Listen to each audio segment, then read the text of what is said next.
नमस्ते, मैं Arvind Singh power house Gwalior से।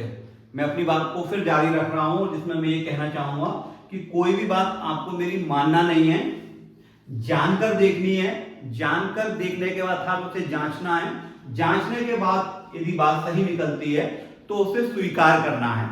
तो हम खुशी को आगे जारी रखेंगे।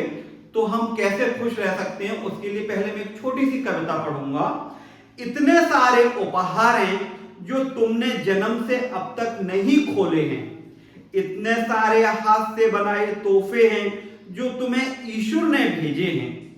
प्रेम पूर्ण ईश्वर बार बार दोहराता है, मेरी हर चीज तुम्हारी भी है। इतने सारे उपहार हैं मेरे प्यारे जो तुमने जन्म से अब तक नहीं खोले हैं। ये कोई हाफिज कवि हुआ करते थे, उनकी लाइनें हैं। तो इतने सारे उपहार हैं जो हमें जन्म से मिले हैं, जिन्हें हमने खोला नहीं है।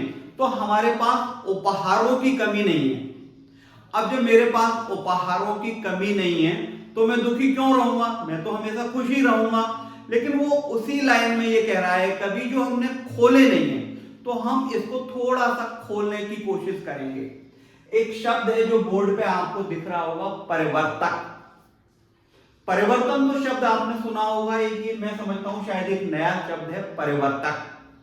परिवर्तक का मतलब ये होता है जिससे परिवर्तन प्रारंभ होता है, वह परिवर्तक कहलाता है। इसको मैं ऐसे समझाने की कोशिश करूंगा कि एक कर्नल है जो मृत्युशैया पर लेटे हुए हैं, मतलब उनकी उम्र हो गई है, बीमार है, वो मरने वाले हैं। उनका जो बच्चा है वो भी कर्नल है। तो वो मरने से पहले अपने बच्चे को बुलाते हैं, कर्नल बच्चे को, और अपनी पत्नी को बुलाते हैं। वो कहते हैं कि मुझे तुमसे कुछ कहना है। तो जब बच्चा पास में जाता है, जो कर्नल है, उससे वो कहते हैं, बेटा ऐसा जीवन मत जीना जैसा मैंने जिया है। मैंने समाज के लिए कुछ ऐसा नहीं किया जिससे समाज में कोई बड़ा परिवर्तन आया। जो मां साथ में गई थी वो सिर्फ रो रही है, पति को देख रही है, और कुछ ही क्षणों के बाद वो जो कर्नल है वो शांत हो जाते हैं, उनका स्वर्गवास हो जाता है। अभी जो बच्चा है इसके दिमाग में बस यही चलता रहता है कि पापा ने क्या बोला, मतलब मुझे कुछ ऐसा जीवन जीना है जिसमें कुछ अलग हटके हो। अब ये जो कर्नल है ये भी कुछ समय बाद रिटायर होने वाले थे, तो इनके मन में भी चल रहा था कि मैं रिटायर हो जाऊंगा, रिटायर होने के बाद मुझे बहुत सारा पैसा मिलेगा, मुझे लोग तोहफे देंगे, पार्टियां करेंगे। लेकिन अब पिता की उस बात को सुनने के बाद वो कहते नहीं, मैं रिटायर होने के बाद एक नया तरह का जीवन जीऊंगा, और मैं जीवन ऐसा जीऊंगा जिससे समाज को फायदा हो, जिससे समाज को फायदा हो। अब वो खुद से हट गए, अब वो समाज को फायदा देने के लिए सोचने लगे। तो जब हम समाज को फायदा देते हैं तो हमारा फायदा तो अपने आप ही हो जाता है। उदाहरण के लिए यदि मैं समाज को कोई ज्ञान दे रहा हूं तो वो ज्ञान तो मेरे पास से जाएगा ना, तो वो मुझे पहले ही मिल जाएगा। तो अब ये चीजें हमारे अंदर कब आती हैं? ये चीजें हमारे अंदर तब आती हैं कि अब हम इसके अंदर एक आदत डेवलप कर लें कि हमें कुछ करना है।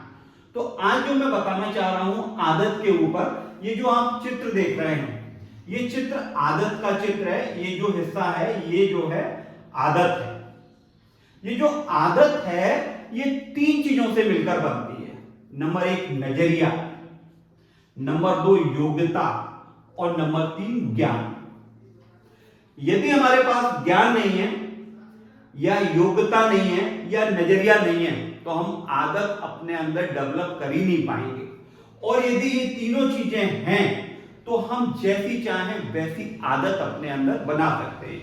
अब पिता से क्या निर्देश मिला उसको, कर्नल को, कि अलग तरह का जीवन जीना है, यानी पिता ने एक नजरिया दे दिया।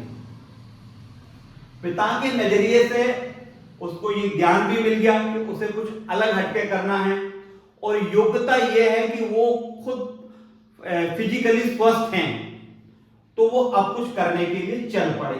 तो हमें अच्छी आदतें यदि हम अपने अंदर डाल लेते हैं तो फिर हम ये देखेंगे कि परिवर्तन हमसे ही प्रारंभ हो जाएगा। और जब हमसे परिवर्तन प्रारंभ हो जाएगा तो फिर हम ये देखेंगे कि उसका लाभ हमें तो मिलना ही है, तो ये जो खुशी है ना, ये तो एक मनोदशा है। यदि कोई व्यक्ति ये कहता है कि मेरे पास बहुत सारा पैसा आ जाए तो मैं खुश रहने लगूंगा, मैं इस बात को नहीं मानता। ये जरूरी है कि हमारे पास पैसा हो, लेकिन ये जरूरी नहीं है कि पैसा हो तो हम खुश ही रहेंगे। भाई पैसा भी चाहिए हमें, हमको संबंध भी चाहिए। मेरे पास बहुत सारा पैसा है लेकिन मेरे पास कोई बैठने वाला नहीं है, कैसे मैं खुश रह सकता हूं? मेरे पास कोई बैठने वाला है लेकिन मैं अस्वस्थ रहता हूं, कैसे मैं खुश रह सकता हूं? तो खुश रहने के लिए हमको 3 चीजों की बहुत ही आवश्यकता है। नंबर 1, हमारा स्वास्थ्य बहुत अच्छा हो, और नंबर 2 बात क्या निकल के आ रही है, हमारे संबंध बहुत अच्छे हों, और नंबर 3, हम आर्थिक रूप से मजबूत हों, और हमें कोई प्रेरणा देने वाला हो। यदि हमें कोई प्रेरणा मिल गई, हम देखिए ये जो युग है ना, ये सूचनाओं का युग है।